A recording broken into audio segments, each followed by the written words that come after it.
Leitura de Marcos, capítulo 16, do 1º ao 8º versículo. Ao entardecer do dia seguinte, terminado o sábado, Maria Madalena, Maria, mãe de Tiago, e Salomé foram comprar especiarias para ungir o corpo de Jesus. No domingo de manhã, bem cedo, ao nascer do sol, elas foram ao túmulo. No caminho, perguntavam umas às outras: quem removerá para nós a pedra da entrada do túmulo? Mas, quando chegaram, foram verificar e viram que a pedra, que era muito grande, já havia sido removida. Ao entrarem no túmulo, viram um jovem vestido de branco sentado do lado direito. Ficaram assustadas, mas ele disse: não tenham medo, vocês procuram Jesus de Nazaré, que foi crucificado. Ele não está aqui, ressuscitou. Vejam, este é o lugar onde haviam colocado seu corpo. Agora vão e digam aos discípulos, incluindo Pedro, que Jesus vai adiante deles a Galiléia. Vocês o verão lá, como ele lhes disse. Trêmulas e desnorteadas, as mulheres fugiram do túmulo e não disseram coisa alguma a ninguém, pois estavam assustadas demais. Vamos orar? Senhor, nós te rendemos graças porque nesta noite temos a oportunidade de ler o teu evangelho e ler a boa nova da salvação de que Jesus ressuscitou. Neste momento, ó Pai, nós queremos pedir que os nossos ouvidos, nosso coração, a nossa mente estejam abertos, ó Pai, para a tua mensagem que será proclamada. É o que nós te pedimos em nome e por amor de Jesus. Amém. Iniciamos este mês de abril com o tema Vitória. E ao longo de 5 domingos nós vamos falar sobre as consequências do dia de hoje na vida do cristão. E o nosso primeiro tema é o tema da vitória sobre a morte. O texto que nós lemos é o final do Evangelho de Marcos. O capítulo 16 é o fechamento do Evangelho mais curto, mais objetivo e o primeiro Evangelho escrito e que permaneceu para nós até os dias de hoje. O último capítulo é a resposta à dor e ao sofrimento narrado no capítulo 15. E essa resposta é que ele ressuscitou. É ainda a apresentação de como Jesus apareceu e as instruções finais aos discípulos. E, posteriormente, a sua ascensão.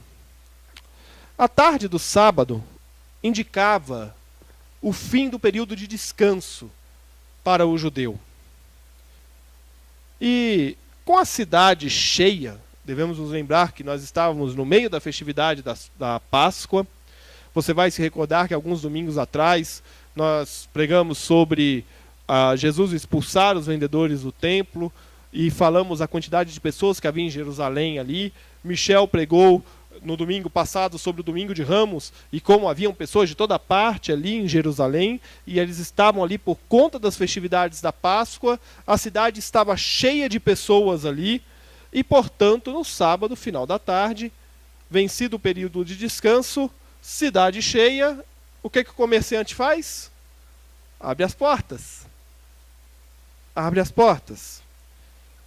E é justamente por isso que essas 3 mulheres conseguem ir até um bazar e comprar ali especiarias para ungir Jesus. Muito provavelmente, como Jesus faleceu por volta das 3 horas da tarde da sexta-feira, muito provavelmente não havia dado tempo, antes das 6 horas, de fazer todos os procedimentos para se ungir o corpo de Jesus e para enterrá-lo. Então elas foram adquirir estes produtos. 3 mulheres, que segundo o relato de Marcos, lá no capítulo 15, essas mulheres estavam presentes ao pé da cruz. E elas se dirigem a um dos bazares da cidade para adquirir então essas especiarias para ungir o corpo de Jesus. Maria Madalena, Maria e Salomé. As 3 seguem para o túmulo, já no despontar do domingo. E ao chegarem lá, o túmulo não está fechado, mas o túmulo está aberto. O corpo, com certeza, estaria iniciando sua decomposição. No entanto, o corpo não estava lá. O túmulo estava vazio. E eu quero convidar você a, junto comigo, contemplar e voltar na sexta-feira e contemplar um pouco a imagem da sexta-feira. E nós vamos fazer isso através de uma poesia de Estênio Marços que eu vou ler para vocês, chamada O que Ninguém Viu. Que triste espetáculo é esse? Jesus agoniza, suspenso no alto. Milhares de anjos em volta da cruz, com espada luzentes, sem poder usá-las. Sufocam seu zelo, desabam no choro, ao verem Jesus debaixo da ira, da mão de justiça de seu próprio Pai. Eu vejo que os anjos caídos também se apresentam, milênios de ódio. O príncipe deles se vê invencível com ares de festa, celebra o tormento e espera orgulhoso o exato momento de um grito incontido de grande vitória, que julga alcançada sobre o Filho de Deus. Mas eu vejo que a cena mudou.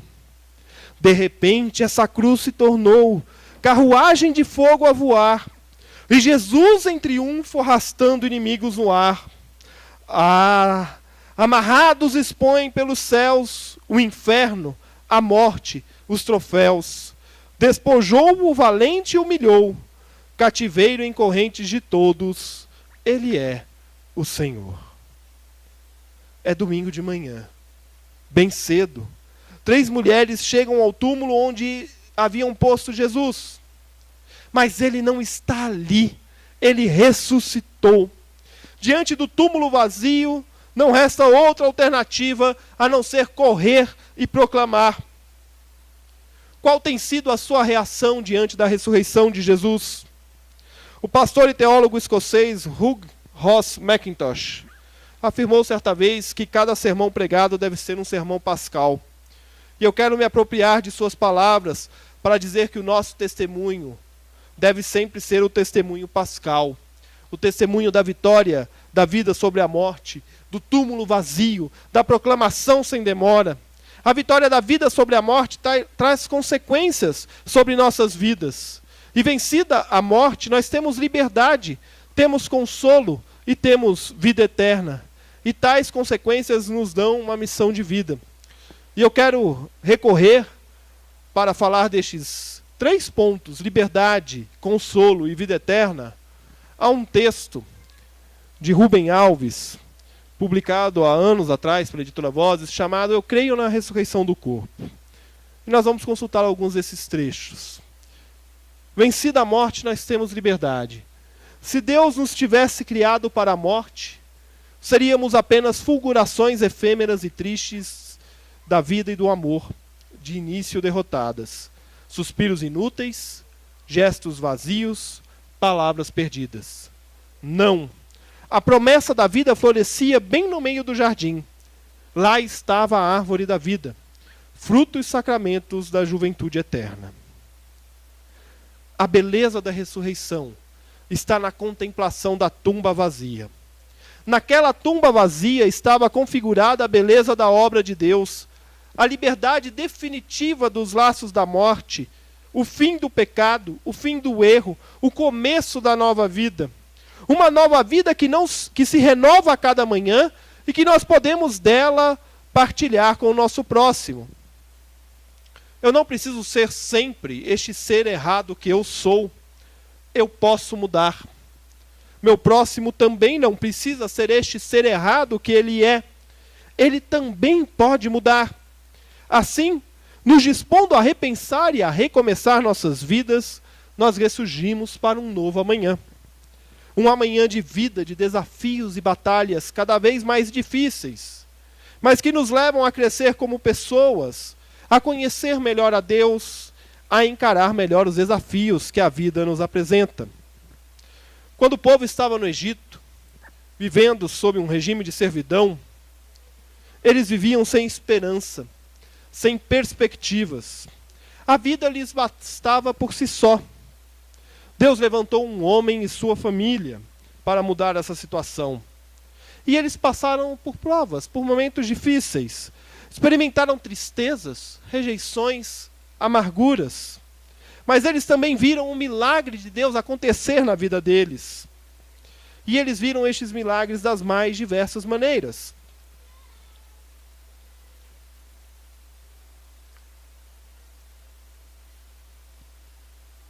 Da mesma forma, quando Jesus veio, o povo estava sob opressão, desiludido e sem perspectivas. Eles esperavam um grande rei, um libertador, mas Deus lhes enviou o rei libertador, libertador da alma, libertador do corpo, libertador da morte para a vida, aquele que livrou a humanidade do pecado para todo sempre. Hoje, mais de 2000 anos depois, temos a oportunidade de assumir os valores da Páscoa para as nossas vidas. Liberdade. Não é libertinagem, é liberdade. A liberdade que nos dá a paz necessária para o dia a dia. A liberdade que é pautada pelos limites impostos por Deus. A liberdade que nos torna servos. E essa palavra, servos de Deus, hoje em dia ganhou uma conotação até de pompa, né? Eu sou um servo de Deus. É por isso que eu gosto da linguagem de hoje, porque ali ela é direta. É escravo mesmo. Nós somos escravos de Deus, porque Ele nos livrou do peso do pecado. Lembra lá atrás, quando nós pregamos sobre o Sermão da Montanha? E quando Jesus diz, olha, pega o meu jugo. Ele é mais suave. Ele é mais leve de se levar, de se carregar. Hoje você é livre. Viva com responsabilidade a sua liberdade. Sirva a Deus a todo instante, a todo momento e das maneiras mais criativas que for possível. Vencida a morte, nós temos liberdade, mas nós temos também consolo. Diz Rubem Alves: batalha com a morte, algo que não nos pertence. Basta-nos receber a vida como dádiva. Quem ganha, perde. Quem perde, ganha. Quem segura, fica sem. Quem abre mão, descobre a cheia. Quem se agarra, cai. Quem se deixa levar, voa que voa. Os que esperam no Senhor voarão como águias. Eu não sei se você sabe disso, ou se você já se deu conta disso. Mas a vida não nos pertence. Não nos pertence. E essa verdade precisa ser repetida, para que nós tenhamos consciência do quão fugaz é a nossa vida. Ela não nos pertence. Deus a tem. E nós precisamos desta consciência para que diante da morte daqueles que nos são preciosos, daqueles que nos são queridos, nós não nos desesperemos, nem nos deixemos tomar pelos ares da morte. Isto não quer dizer que nós não vamos passar pelo luto, porque nós vamos, e a vida seguirá. Porque a força que há na saudade é maior que a força que há na distância. E Jesus prometeu que vai voltar. E nós repetimos e afirmamos no credo mais antigo que nós temos, que nós cremos na ressurreição do corpo, porque Ele ressuscitou. E eu preciso aqui abrir um parênteses para dizer que este tópico da mensagem foi um tópico bastante difícil de escrever. O processo de escrita do sermão, aproveitando parênteses, a gente não escreve o sermão. A gente pode até escrever o sermão numa toada só. Mas o processo de preparação do sermão é um processo bastante demorado, para deixar o texto, né, trabalhar. É igual quando você põe a carne no tempero, para o tempero calar bem direitinho ali. Então, é a mesma forma. A gente vai lendo o texto, vai consultando referências, e isso vai falando. E este tópico, vencida a morte, nós temos consolo, foi um tópico bastante difícil de escrever. Um pouco pelo contexto pessoal, por eu já ter perdido um tio muito querido, um primo muito querido, avós, mas muito mais ainda pelo contexto da nossa igreja, contexto comunitário. Como falar de consolo diante da morte que já foi vencida? Quantas vidas são ceifadas? Ela não está aqui, mas eu preciso agradecer a Tita, porque essa semana nós tivemos uma conversa muito profícua sobre esse assunto. E por perceber, principalmente, ao conversar com irmãos da igreja, que de fato, se há saudade, a força que há na saudade é maior do que a força que há na distância. Porque a saudade que nós temos um dia vai ser dissipada. Se quando nós celebramos a ceia, o sacramento da ceia, nós celebramos a saudade que temos de estar à mesa com Jesus, eu ouso dizer que neste mesmo momento nós nos lembramos daqueles a quem Deus, o Senhor e doador da vida, já recolheu para si. E que ali à mesa, comendo o pão e tomando o cálice, nós nos unimos a cristãos de todo o mundo e de todas as eras. Rasgamos o tempo. Por isso que é meio de graça, porque na nossa fé, na nossa ceia, a fé é fortalecida. As nossas saudades são consoladas. Primeiro, a saudade da presença física de Jesus, uma saudade do amanhã. Eu gosto muito dessa expressão. É uma expressão de Rubem Alves também. Na celebração da ceia, nós celebramos a saudade daquilo que nós não vivemos.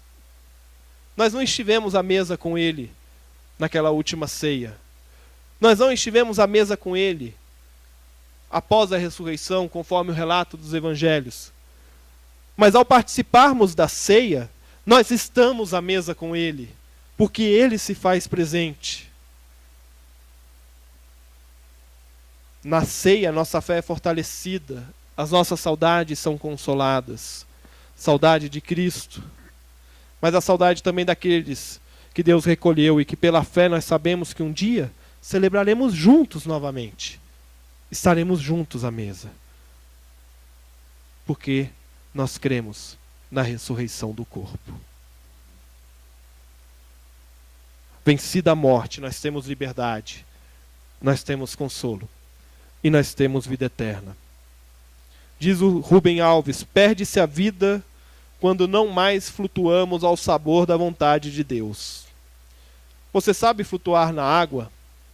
É necessário abandonar o corpo, amolecer tudo, crer que a água será amiga e deixarmos ir.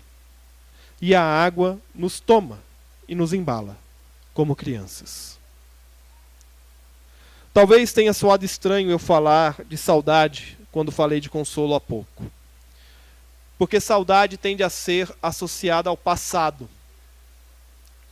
ao que já foi. Mas nós, como cristãos, padecemos de uma saudade daquilo que ainda não vivemos plenamente, mas que nós sabemos que viveremos. E é essa saudade que nos move, que nos faz seguir adiante, nos faz amar mais, acolher mais, respeitar mais. Vencida a morte, nós temos vida eterna. E justamente da eternidade que nós sentimos falta, que nós temos saudade. Não é só saudade do jardim, da criação, mas é também e principalmente saudade da cidade celestial, da Nova Jerusalém, da vida eterna. E aqui nós precisamos de uma outra verdade que precisa ser repetida. A de que a vida eterna não é algo que nos estará reservado. A gente tende a falar da vida eterna usando o verbo no futuro. Está errado. Nós precisamos falar da vida eterna usando o verbo no presente. Porque nós já vivemos desde já. E a saudade que nós temos é a saudade da plenitude eterna, que ainda não experimentamos. Nós não almejamos a vida eterna.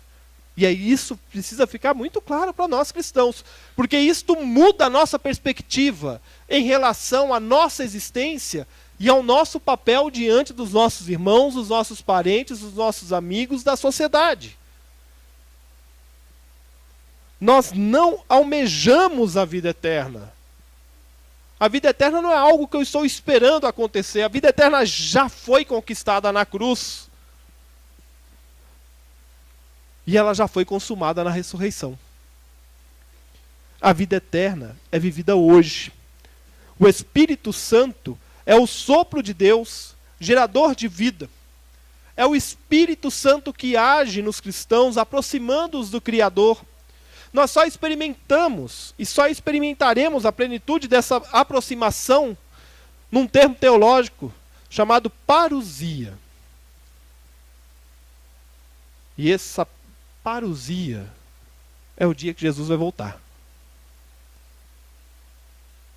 E nós devemos aguardar por isso, viver isso.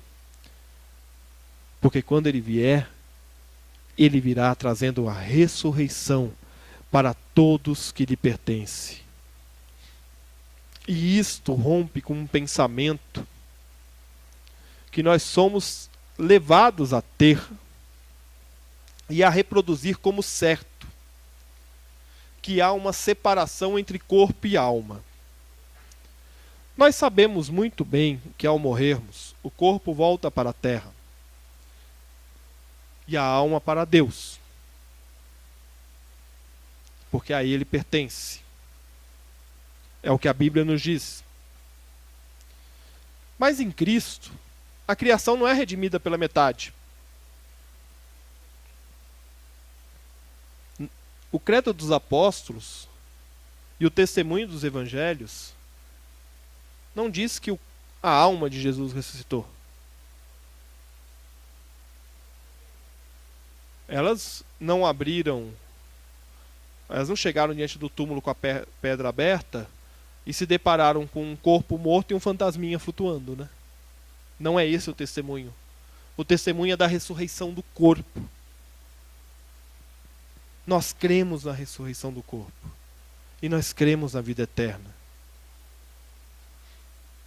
O Dicionário Brasileiro de Teologia, quando fala sobre vida eterna, nos diz o seguinte: a esperança na ressurreição do corpo nos afasta da dicotomia corpo-alma no sentido grego e nos remete à inteireza do ser humano, com sua consciência de que pode prestar louvor e gratidão a Cristo pela salvação obtida. Não é apenas a alma, é tudo. Nós cremos na ressurreição do corpo. Vitória. Não existe meia vitória. Não existe vitória pela metade. A vitória é completa. Em Jesus nós somos mais que vencedores. Sim, esta é uma verdade com a qual nós vivemos. Não é apenas um jargão a ser repetido. Nós somos vencedores não pelos nossos méritos, mas pelos méritos daquele que entregou o seu único filho por amor ao mundo. Nós somos salvos e a vitória nos foi dada.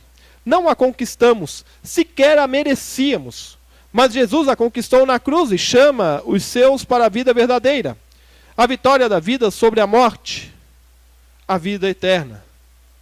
Por isso repetimos e reafirmamos o credo dos apóstolos, porque nós cremos na vitória. Vamos ler juntos? Todos juntos. Creio em Deus Pai, Todo-Poderoso, Criador dos céus e da terra, e em Jesus Cristo, seu único Filho, nosso Senhor, o qual foi concebido por obra do Espírito Santo, nasceu da Virgem Maria, padeceu sob o poder de Pôncio Pilatos, foi crucificado, morto e sepultado, desceu ao Hades, ressuscitou ao terceiro dia, subiu ao céu e está sentado à mão direita de Deus Pai Todo-Poderoso, donde há de vir para julgar os vivos e os mortos. Creio no Espírito Santo, na Santa Igreja Católica, na comunhão dos santos, na remissão dos pecados, na ressurreição do corpo e na vida eterna. Amém. Nós cremos na ressurreição do corpo. Se com ele morremos, com ele viveremos. A vitória dada por Jesus. Hoje celebramos a vitória. Ela já foi conquistada. E por isso o pecado não tem mais domínio. Pois todo domínio e poder pertencem a Jesus. Ele é o Rei dos Reis. Ele é o Senhor dos Senhores. Ele é o Senhor de tudo que há. Celebre a vitória que foi conquistada na cruz e que nos garante a vitória sobre a morte. Nós fomos feitos para a vida. A morte não nos pertence. A morte é um mal que não nos cabe. Por isso, pelo sangue do Cordeiro, nós declaramos e vivemos a verdade de que cremos na ressurreição do corpo. Há aqui uma responsabilidade que nos é legada, uma missão. Nós somos chamados a viver e proclamar a vitória sobre a morte. A missão é anunciar o Evangelho. Você sabe o que é o Evangelho? Essa pergunta foi feita a um grupo de cristãos experientes há alguns anos. E o resultado foi alarmante. Apenas uma pequena parcela sabia o que era o Evangelho. Evangelho, grave isso no seu coração. Evangelho é a boa nova de salvação.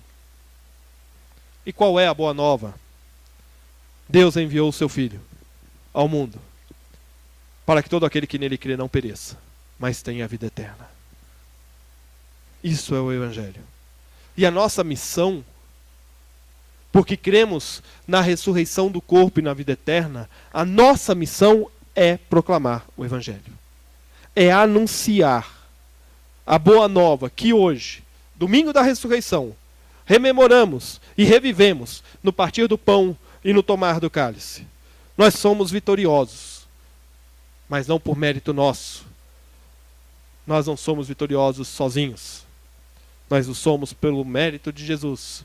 E nós o somos juntamente com a comunidade dos salvos. Proclamemos o Evangelho. Vivamos vitoriosamente. E aguardemos, proclamando o Evangelho, a parousia, a volta de Jesus. Celebrar a ressurreição é dizer: Maranata, ora vem, Senhor Jesus. Que seja esse o desejo ardente do nosso coração como Igreja de Cristo. Para que o templo que nós estamos erguendo aqui fisicamente seja também erguido templo vivo de pessoas a proclamar o Evangelho. Por isso eu te desafio a domingo que vem, traga um convidado, traga uma amiga, traga um amigo. Convide as pessoas para vir aqui. Fale do Evangelho para elas. Viva este Evangelho. Que Deus nos abençoe.